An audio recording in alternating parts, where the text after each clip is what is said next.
Chapter number 13 पृष्ठीय क्षेत्रफल और आयतन। सबसे इंटरेस्टिंग टॉपिक भी है और सबसे ज्यादा स्कोरिंग भी है।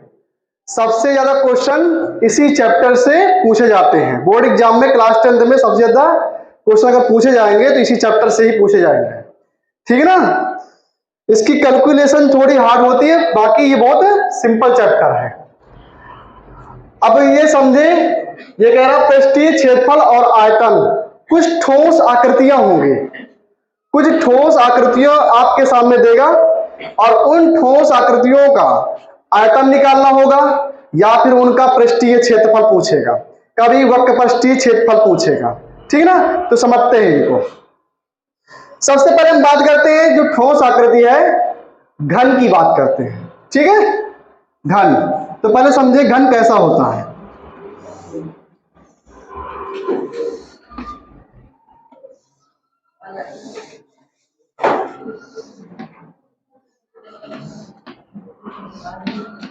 सभी लोग समझे, घन एक ऐसी आकृति है जो 6 फलकों से मिलकर के, समान फलकों से मिलकर के बनी होती है। अब इसमें 6 फलक कैसे होंगे समझिएगा। देखिए, इसका एक सम्मुख पार्ट ये है ना, ये इसका पूरा एक क्या है, फलक है। इसके जस्ट इसी के समान एक पीछे फलक होगा। इसी प्रकार से एक ये नीचे आधार में फलक है, ये ऊपर हो जाएगा, एक बगल में होगा ये। ठीक है ना। और इसके बगल में हो गया। तो 1 2 3 4 पीछे और यह कितने हो गए, 5 6 हो गए। तो 6 फलक होंगे इसमें। कितने फलक होंगे, 6 फलक होंगे। 6 फलक के साथ इसमें शीर्ष कितने होंगे, शीर्ष होंगे इसके A B C D। शीर्ष मतलब कोना, तो A B C D कितने हो गए, ये 4। फिर इसके बाद E F G H कितने हो गए, हाँ। तो इसके जो शीर्ष होंगे कितने हो गए, शीर्ष हो गए 8। अब बात करते हैं भुजाएं। इसकी भुजाएं कितनी होंगी, भुजाएं कितनी होंगी इसकी। देखो 4 तो ये हो गई, 1 2 3 4। इसमें 4 नीचे भी होंगी, 1 2 3 4 4 4 8 हो गई। और 1 2 3 4 4 तैया 12। इसका मतलब इसकी भुजाएं कितनी होंगी, 12। प्रत्येक भुजा की माप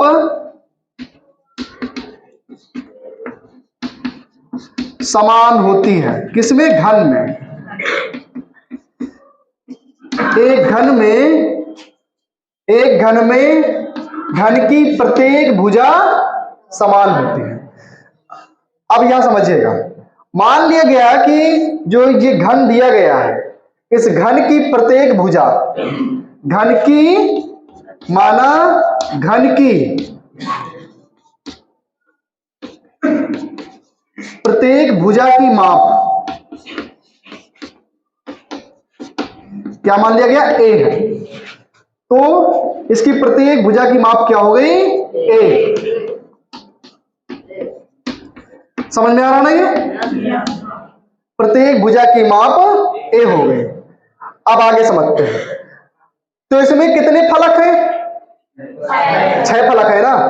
अब प्रत्येक फलक को, एक फलक को हम बाहर निकाल के देखते हैं। इसका हमने एक फलक बाहर निकाला, ठीक है ना। अब आगे समझते हैं। हमने ये भी समझा कि इसकी प्रत्येक भुजा की माप क्या है। तो इसके 4 भुजा है ना एक फलक में, एक फलक में 4 भुजाएं हैं। तो इसका मतलब क्या बन रहा है, ये चतुर्भुज। और चतुर्भुज ये क्या है, एक स्पेशल टाइप का ये चतुर्भुज है। और इस चतुर्भुज का क्या नाम है, क्योंकि सारी भुजाएं बराबर है, तो क्या हो गया, ये वर्ग है ना। क्या बन गया ये, हाँ, ऐसा चतुर्भुज जिसकी प्रत्येक भुजा बराबर हो और प्रत्येक अंतःकोण 90 अंश का हो, उसे हम कहेंगे वर्ग। ठीक है ना। तो अब हम समझते हैं कि एक वर्ग का, यानी एक घन का पृष्ठीय क्षेत्रफल क्या होता है। ठीक ना। तो हम बात करेंगे घन का पृष्ठीय क्षेत्रफल, घन का पृष्ठीय क्षेत्रफल। समझते हैं। आपने शायद पढ़ा भी हो कि एक घन का पृष्ठीय क्षेत्रफल होता है 6 गुणे भुजा स्क्वायर होता है ना। कैसे आया ये समझ लेते हैं। हमारे पास कुल फलकों की संख्या कितनी है? 6। समझ गए लोग? तो अब क्या एक फलक का क्षेत्रफल कितना होगा? एक फलक का क्षेत्रफल कितना होगा? तो ये वर्ग है ना, और वर्ग का क्षेत्रफल क्या होता है? वर्ग का क्षेत्रफल कितना होगा? ए गुणते ए, भुजा गुणे भुजा, कितना आएगा बोलो? ये हो जाएगा ए स्क्वायर। तो एक फलक का क्षेत्रफल है ए स्क्वायर, और इसी यानी समान वर्ग कितने हैं हमारे पास? ऐसे फलक कितने हैं? 6 है ना। तो हम क्या करेंगे, यानी एक का है ए स्क्वायर और 6 फलक से मिलकर के बना हुआ है, तो कितना हो गया है? ये हो गया 6a स्क्वायर। और जहां पर हमने ए को माना था, यह किसकी? घन की एक भुजा है। इस प्रकार से घन का पृष्ठीय क्षेत्रफल होता है 6 गुणे भुजा स्क्वायर। नोट करें।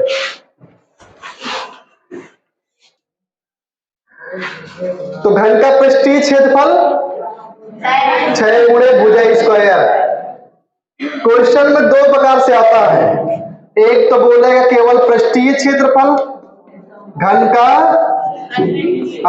का पृष्ठीय क्षेत्रफल, और या बोलेगा संपूर्ण पृष्ठीय क्षेत्रफल। दोनों बातें एक है, ठीक है ना। दोनों ही बातें क्या है? समान है। अच्छा, एक क्वेश्चन इसमें और बनता है। एक तो संपूर्ण पृष्ठीय क्षेत्रफल, और एक और इसमें क्वेश्चन बनता है घन का पार्श्व पृष्ठीय क्षेत्रफल। क्या पूछेगा? घन का पार्श्व पृष्ठीय क्षेत्रफल। घन का पार्श्व पृष्ठीय क्षेत्रफल। पार्श्व पृष्ठीय क्षेत्रफल मतलब है जैसे एक कमरा है, एक कमरे का जो नीचे की फर्श होती है और ऊपर की छत हटा दिया जाए तो 4 दीवारें बचेंगी, और वही 4 दीवारें क्या होती हैं? पार्श्व पृष्ठीय क्षेत्रफल। ठीक है ना। तो इसमें से जब ऊपर हटाया गया और नीचे की फर्श हटा दी गई, 4 फलक हमारे पास बचे हैं। तो सिंपल सी बात है, जब 4 फलक बचे हैं तो उनका एरिया कितना होगा? 4a स्क्वायर, यानी 4 गुणे भुजा स्क्वायर। ठीक है ना। तो ये क्या बात हो गई इसकी? ये हो गया घन का पार्श्व पृष्ठीय क्षेत्रफल, ये हो गया घन का पृष्ठीय क्षेत्रफल। और एक बात इसमें और बचती है, घन का आयतन। ठीक है ना। तो घन का आयतन क्या होगा? घन का आयतन, ठीक है। वैसे घन का आयतन क्या होगा? लंबाई गुणते चौड़ाई और गुणे ऊंचाई। एक क्वेश्चन बहुत ही इंपॉर्टेंट है, हमेशा पूछा जाता है, कंफ्यूजन रहता है कि सर जी 2D और 3D आकृति में अंतर क्या है। ठीक है। एक 2D आकृति और 3D, इन दोनों में अंतर क्या है? तो अंतर तो इन्हीं में लिखा हुआ है। 2D मतलब है 2 डायमेंशन, ठीक है, 2 डायमेंशन। और 3D मतलब क्या है? 3 डायमेंशन। 3 डायमेंशन मतलब, डायमेंशन मतलब होता है भुजाएं, और भुजाएं 3 प्रकार से होती है। एक तो लंबाई हो सकती है, एक चौड़ाई और ऊंचाई, 3 प्रकार से हो गए। तो एक ऐसी आकृति जिसमें लंबाई भी हो, चौड़ाई भी हो, ऊंचाई भी हो, उसे कहेंगे 3 डायमेंशन आकृति। ठीक है। और एक ऐसी आकृति जिसमें केवल 2 भुजाएं हो, लंबाई हो, चौड़ाई हो, ऊंचाई नहीं होती है। ठीक है ना। लंबाई हो, चौड़ाई हो, उसे कहेंगे 2D आकृति। 2D आकृति हम किसी समतल पर बना सकते हैं। ठीक है। 2D आकृति को हम केवल एक किसी समतल पर बना सकते हैं, लेकिन 3D आकृति को कहीं पास रख सकते हैं। ठीक है ना। तो समझिएगा, घन का आयतन कितना होगा? लंबाई गुणित चौड़ाई गुणे ऊंचाई। ये कितना आएगा बोलो? तो इसकी जो लंबाई वो कितनी है? इसमें लंबाई भी ए है, चौड़ाई भी ए है और ऊंचाई भी ए है, तो कितना होगा बोलो इसको, ए क्यूब।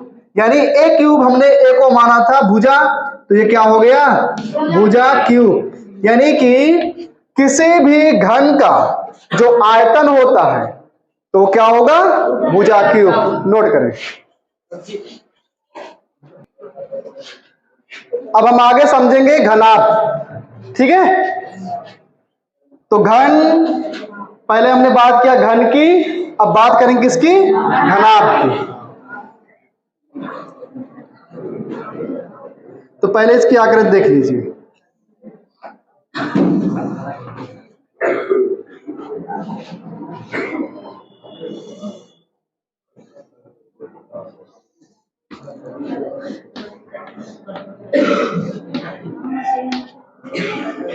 ये क्या है, एक घनाभ।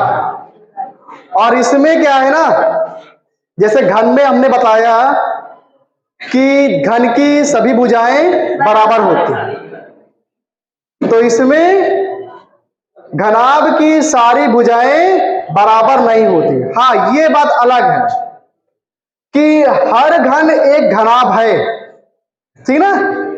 प्रत्येक घन एक घनाभ है,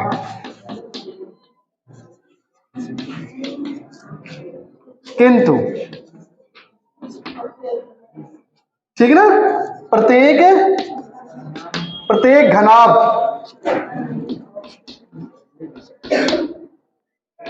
एक घन नहीं है।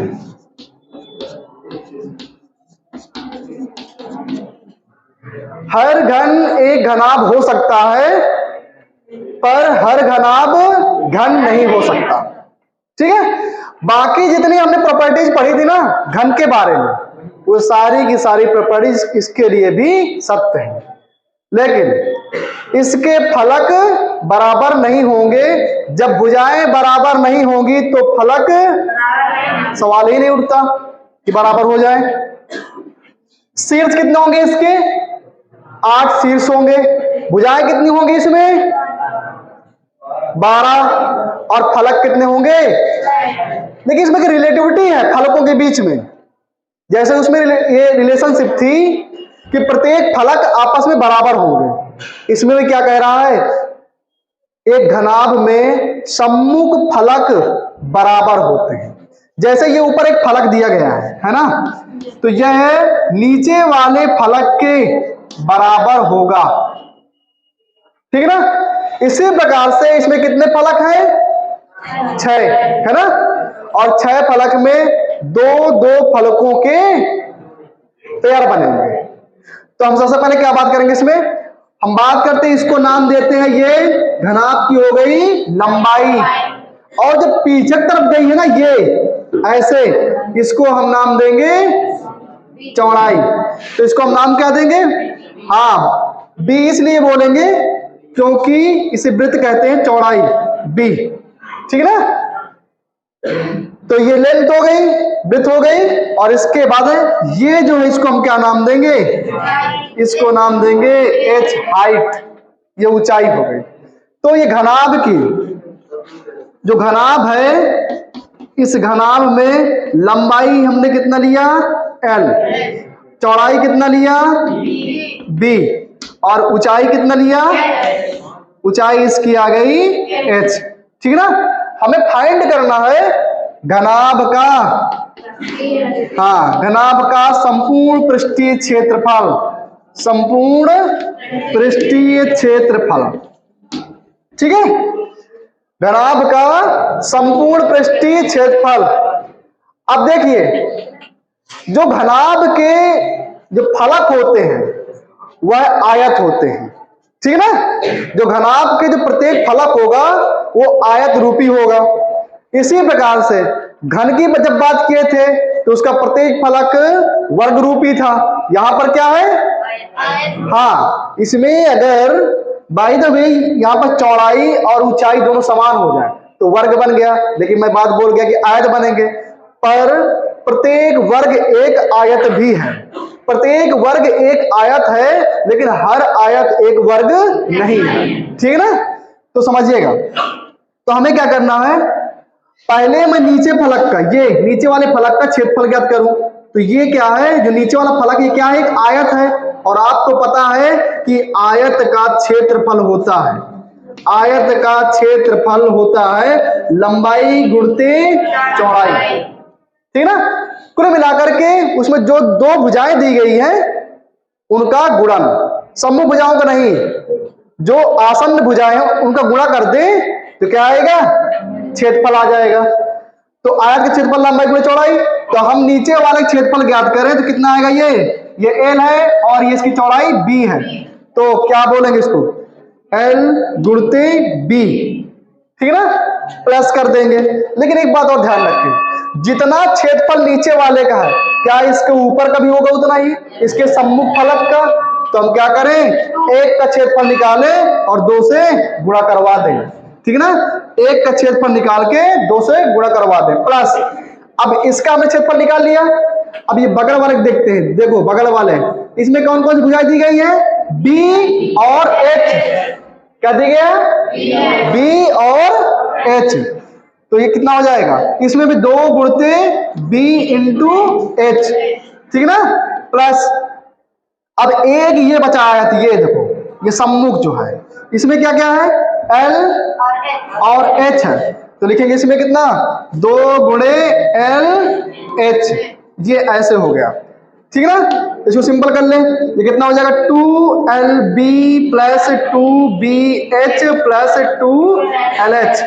क्या मैं इसमें से दो कॉमन ले सकता हूं, हाँ, तो LB plus BH plus LH, ये हो गया घनाभ का संपूर्ण पृष्ठीय क्षेत्रफल।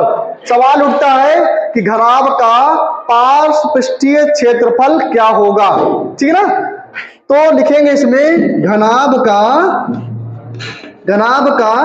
पार्श्व पृष्ठीय क्षेत्रफल, घनाभ का पार्श्व पृष्ठीय क्षेत्रफल। ठीक है ना, तो हमने क्या कहा था, पार्श्व पृष्ठीय क्षेत्रफल जब घन या फिर घनाभ, जब दोनों में ये बात आएगी पार्श्व पृष्ठीय क्षेत्रफल की, तो हम ऊपर की छत और नीचे का, हाँ, तो नीचे की क्या, फर्श को और ऊपर का छत, ये दोनों गायब कर देंगे। तो इसको हटा दो और ये नीचे हटा दो, तो क्या बचा, चार दीवारें बची ना, ये किनारे किनारे के चार फलक बचे।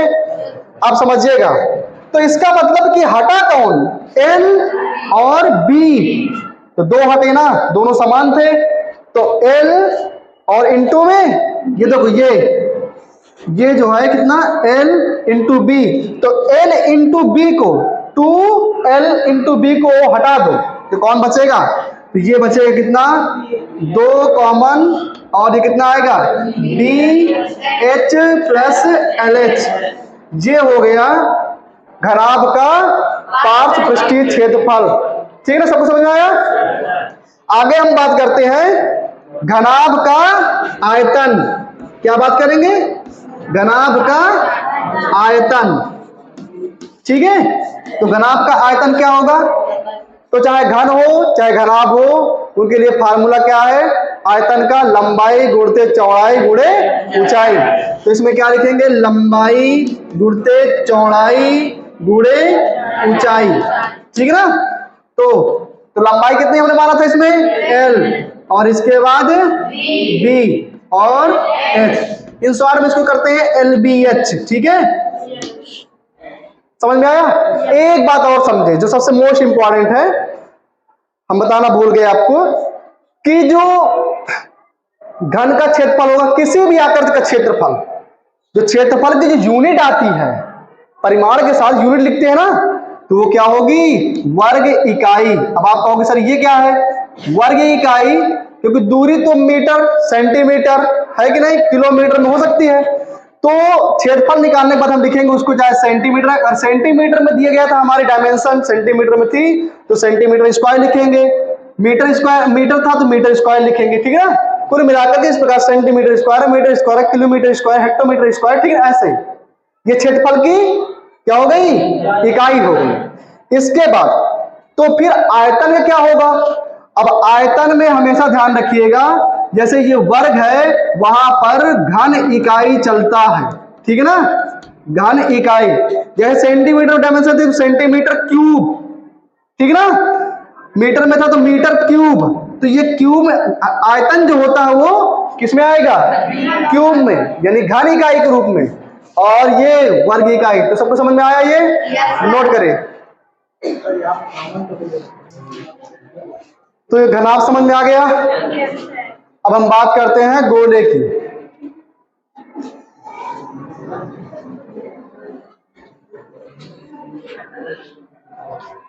अक्सर करके हम लोग गलत बोलते हैं, जब भी एक वृत्त की बात आती है ना तो हम उसे गोला ही बोलते हैं। तो गोला और वृत्त ये दोनों अलग आकृतियां हैं। वृत्त एक 2 डायमेंशन आकृति है और गोला एक 3 डायमेंशन आकृति है, ठीक है ना। तो ये क्या हुआ, इसको हम नाम देंगे गोला, ठीक है ना, इससे वृत्त ना समझें। ये क्या हो गया, इसको नाम हमने गोला दिया। इसको कहीं पर प्लेस कर सकते हैं, किसी समतल में रख सकते हैं और वृत्त को सिर्फ बना सकते हैं, ठीक है ना। अब इस गोले की एक त्रिज्या है, इस त्रिज्या का नाम देते हैं आर, ठीक है ना। तो गोला तो एक सॉलिड आकृति है, तो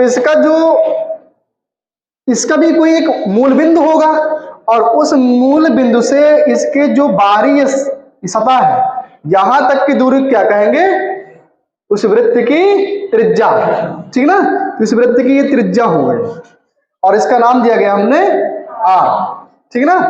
तो समझिएगा, एक गोले का जो पृष्ठीय क्षेत्रफल होता है, चाहे हम वक्र पृष्ठीय क्षेत्रफल कहें और चाहे पृष्ठीय क्षेत्रफल कहें, इसमें एक ही बात मानी जाएगी। जब भी गोले के पृष्ठीय क्षेत्रफल की बात आएगी, इसका मतलब पूरा का पूरा क्षेत्रफल निकालना है। क्षेत्रफल में डाउट तो नहीं किसी को ना, क्षेत्रफल मतलब जिसमें एक ऐसा पार्ट, एक ऐसी सतह है जिसमें पोताई की जाती है, ये सब क्या है, ये सब क्षेत्रफल में है, ठीक है ना। तो इसके अंदर क्या भरना है हमको, या कितना इसके अंदर कोई चीज भरी है, वो क्या कहलाती है, उसका आयतन, कितना भरा जा सकता है, तो आयतन के थ्रू ही पता चलता है, ठीक है ना। तो हम पहले बात करते हैं इसके क्षेत्रफल की। तो गोले का पृष्ठीय क्षेत्रफल, पृष्ठीय क्षेत्रफल कहो, संपूर्ण पृष्ठीय क्षेत्रफल कहो, वक्र पृष्ठीय क्षेत्रफल कहो, सब बराबर है, ठीक है इसमें। अब गोले का पृष्ठीय क्षेत्रफल क्या होगा, एक एक्टिविटी हमने की थी, ठीक है ना। तो उसमें हमने ये पाया था कि जो गोला होता है ना, वो समान त्रिज्या के 4 वृत्तों से मिलकर के बना होता है। अगर आप कागज को समान त्रिज्या वाले कागज वृत्तीय रूप से काट लें और उनको आपस में ज्वाइंट करें, ठीक है, तो आपको एक गोला प्राप्त होगा। कुछ बहुत मार्जिन इधर उधर कागज, मतलब कि जो कागज होगा इधर उधर मार्जिन जा सकता है, तो उसको आप सेट कर ले तो पूरी तरीके से एक आपको गोला ही मिलेगा, ठीक ना। तो समझिएगा यहाँ पास।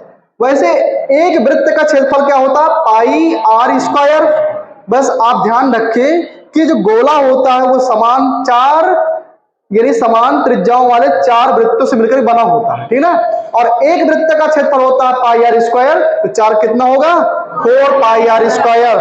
तो गोले का जो संपूर्ण पृष्ठीय क्षेत्रफल होता है 4 पाई आर स्क्वायर। ये बात सबको समझ में आई है, ठीक ना। तो गोले का संपूर्ण पृष्ठीय क्षेत्रफल कितना आया। अब इसी में जैसे ये कोई नई बात नहीं, अगर बोल ले इसमें कि गोले का यानी अर्धगोले का पृष्ठीय क्षेत्रफल है ना, अर्धगोले का क्षेत्रफल तो क्या होगा, इसमें 2 से भाग दे दे, 2 पाई आर स्क्वायर, ठीक है ना। तो हम पहले समझते हैं, यहां पर हम बात करेंगे अर्धगोले की। ये हो गया क्या, इसको नाम देते हैं अर्धगोला, और ये क्या है, इसका सेंटर, इसकी रेडियस, हमने इसको काट लिया ऐसे, ठीक है ना। ये क्या हो गया, अर्धगोला। तो लिखेंगे इसमें 2 बातें आती हैं, एक होता है अर्धगोले का पृष्ठीय क्षेत्रफल, ठीक है ना, या वक्र पृष्ठीय क्षेत्रफल। तो जब अर्धगोले के वक्र पृष्ठीय क्षेत्रफल की बात आएगी तो आप इसको ध्यान रखिएगा, यह केवल इसके बाहरी पार्ट की बात कर रहा है और जो सर्कल बन रहा है ना इसकी बात नहीं कर रहा, इसको इंक्लूड नहीं कर रहा ऊपर वाला। वो देखिए ना क्या कहते हैं उसको, तबला होता क्या होता है वो, हाँ अरे तसला नहीं, अरे कुछ भी होता हो, ठीक है। तो देखो इसमें समझो एक बॉल थी, एक बॉल को 20 से काट लिया गया, तो 20 से काटने में तो आपने देखा होगा ये ऊपर वाला पार्ट क्या होता है, वृत्तीय होता है, ठीक है ना।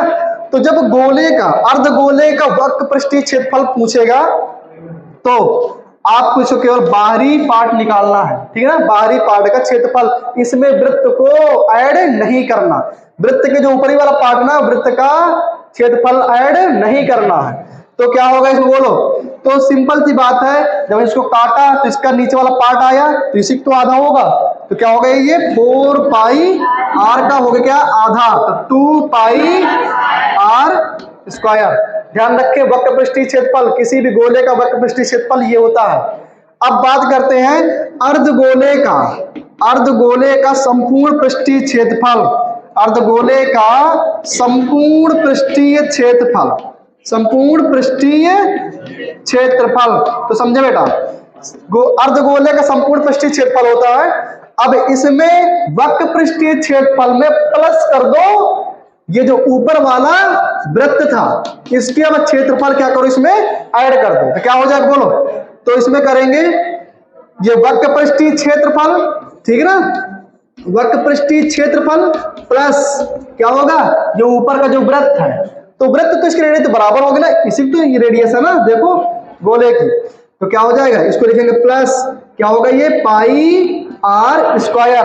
तो हमने वक्र पृष्ठीय क्षेत्रफल हमने समझा, अर्धगोले का वक्र पृष्ठीय क्षेत्रफल क्या होता है 2 पाई आर स्क्वायर और प्लस पाई आर स्क्वायर, इसमें से आप पाई और आर स्क्वायर को ले ले कॉमन, तो पाई आर स्क्वायर कितना बचेगा बोलिए 2 प्लस कितना बचेगा 1, तो कितना हो गया बोलो ये, हाँ तो ये हो जाएगा 3 पाई आर स्क्वायर। बोलो ये बात समझे सबको, तो ये हो गया क्या, अर्धगोले के संपूर्ण पृष्ठीय क्षेत्रफल होता है 3 पाई आर स्क्वायर और अर्धगोले का वक्र पृष्ठीय क्षेत्रफल होता है 2 पाई आर स्क्वायर और इसके बाद गोले का संपूर्ण पृष्ठीय क्षेत्रफल होता है 4 पाई आर स्क्वायर। ये बात सबको समझ में आई है ना।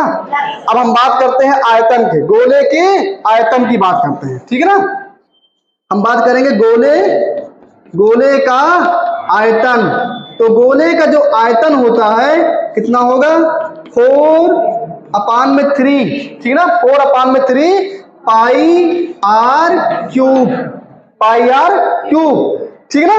अब बात करते हैं अर्धगोले का आयतन, तो क्या हो जाएगा ये आधा हो जाएगा, तो आधा होगा 2 का भाग दे देंगे कितना हो जाएगा 2 से भाग दिया 2 तो नहीं है 4, तो ये हो जाएगा 2/3 पाई आर क्यूब। तो ये बातें सबको समझ आ गई है ना, नोट करिए। तो गोले तक बात समझ में आई? Yes sir. अब हम बात करेंगे बेलन की, ठीक है, बेलन से याद आ गया होगा ना रोटी बेलने वाला।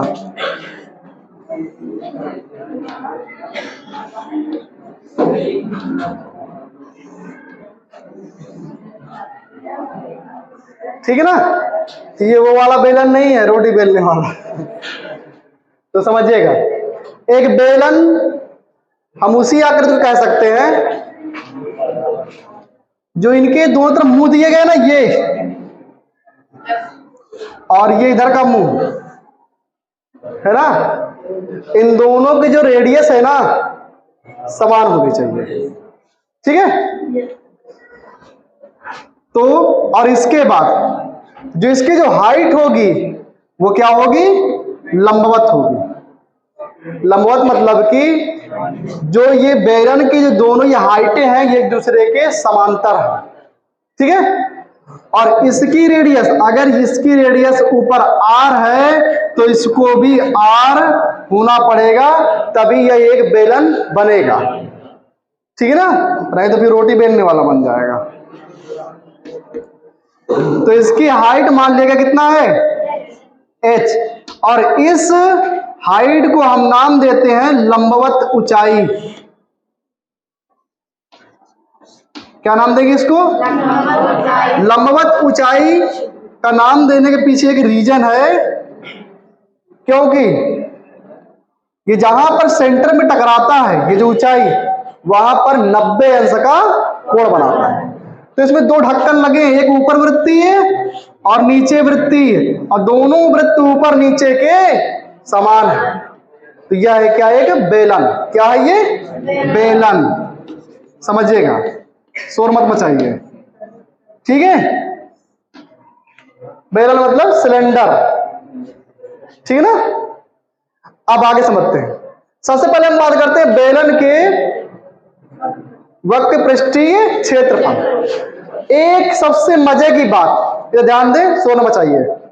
सबसे मजे की बात है, एक खोखला बेलन ले ले, मतलब ऊपर वृत्त नहीं लगे हैं, ऐसे कागज का बेलन ले लें और उसको 20 से लंबवत काट दें और उसको ओपन कर दें। ओपन करने का मतलब उसको ऐसे कर दें, ये ऐसे फैल जाएगा ना। आपने कई बार जो कागज होते हैं उनको ऐसे फोल्ड किया होगा, है ना, तो फोल्ड करते हैं तो एक बेलनाकार आकृति बन जाती है। तो वैसे ही क्या है कि इसको मैंने 20 से काट दिया और ओपन कर दिया। ओपन करेंगे तो आपको क्या मिलेगा, एक आयत, एक आयताकार आकृति ही मिलेगी, ठीक ना। और ऐसी आकृति मिलेगी जिसके अंतःकोण 90 के ही होने पड़ेंगे, ठीक ना। इसको फिर से जोड़ दोगे, क्या बन जाएगा, बेलन। इसका मतलब इसका क्षेत्रफल जो निकाला गया है वो यही से संबंध रखता है कि नहीं। तो जरा समझिएगा, जब मैंने इसको 20 से काटा, समझ लीजिएगा, इसको जब मैंने 20 से काटा तो ये तो ऊपर वृत्ताकार बन रहा था ना, वृत्ताकार, तो ये वृत्त क्या हुआ, फैल गया। और हमें पता है कि जो r रेडियस वाला जो वृत्त होगा उसके जो परिमाप होगा, परिमाप ही तो इसकी लंबाई है ना। नहीं बात समझ आई, ये जो जितना ये ओपन होगा ये इसका परिमाप ही तो ओपन होगा, ऐसे फैल जाएगा तो परिमाप आएगा, नहीं आया। वृत्त मतलब क्या होता है, मतलब कि वृत्त का परिमाप मतलब क्या होता है, इसकी जो दूरी है, ये राउंडर दूरी, ये टोटल है ना। तो इसको मैंने काट दिया तो ये हो गया ओपन, तो क्या हुआ, तो वृत्त का परिमाप कितना होता है, 2 पाई आर। तो यह है कितना, 2 पाई आर। ये 2 पाई आई आर कितना, 2 पाई आर ही तो होगा। ये कितना होगा, इसको बोलेंगे 2 पाई आर। और ये क्या, ये तो बरकरार है ना, इसको मैंने काटा तो क्या थी, ये हाइट थी ना, तो ये कितना है बोलो, h। मैं इसका क्षेत्रफल निकालूं इस आयत का तो कितना आएगा, बोलिए जरा, 2 पाई आर एच। तो समझ गए ना कि बेलन का जो वक्र पृष्ठीय क्षेत्रफल होता है, बेलन का वक्र पृष्ठीय क्षेत्रफल, वक्र पृष्ठीय क्षेत्रफल होता है कितना, बोलिए, 2 पाई आर एच। बोलेगा तो नहीं, हाँ, बेलन का जो वक्र पृष्ठीय क्षेत्रफल होता है वह 2 पाई आर एच होता है। शोर ना चाहे पीछे वालों, बेलन का वक्र पृष्ठीय क्षेत्रफल होता है 2 पाई आर एच। लेकिन इसमें क्या किया गया, इसमें दोनों वृत्तों का क्षेत्रफल नहीं जोड़ा गया। तो फिर अगर हम जोड़ देंगे दोनों वृत्तों का क्षेत्रफल तो इसका नाम भी चेंज हो जाएगा, ठीक है। तो जब दोनों वृत्तों का क्षेत्रफल जोड़ेंगे तो ये हो जाए क्या, बेलन का, हाँ, बेलन का संपूर्ण पृष्ठीय क्षेत्रफल, संपूर्ण पृष्ठीय क्षेत्रफल क्या होगा, तो इसमें जुड़ेगा क्या, हाँ, इसमें बेलन का वक्र पृष्ठीय क्षेत्रफल भी जुड़ेगा और ऊपर नीचे दोनों वृत्तों की यानी क्षेत्रफल भी जुड़ेगा। तो कितना होगा, 2 पाई आर एच प्लस, दोनों वृत्त समान है ना, दोनों के क्षेत्रफल समान होंगे तो एक वृत्त का क्षेत्रफल कितना, पाई आर स्क्वायर, दोनों कितना हो गया, 2 पाई आर स्क्वायर। दोनों में से कॉमन ले लें किसको, 2 पाई आर को, 2 पाई आर को कॉमन लेंगे तो कितना बचेगा बेटा, h प्लस आर, ठीक है ना, समझ में आ रही है। तो जो बेलन का संपूर्ण पृष्ठीय क्षेत्रफल होता है वह है 2 पाई आर और प्लस यानी कोष्टक में h प्लस आर, ठीक है ना, इतना आया।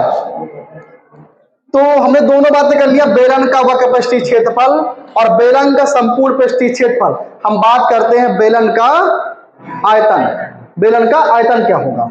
तो बेलन का आयतन, बेलन का आयतन, आयतन मतलब है कि इसमें कोई वस्तु कितनी मात्रा में भर सकते हैं।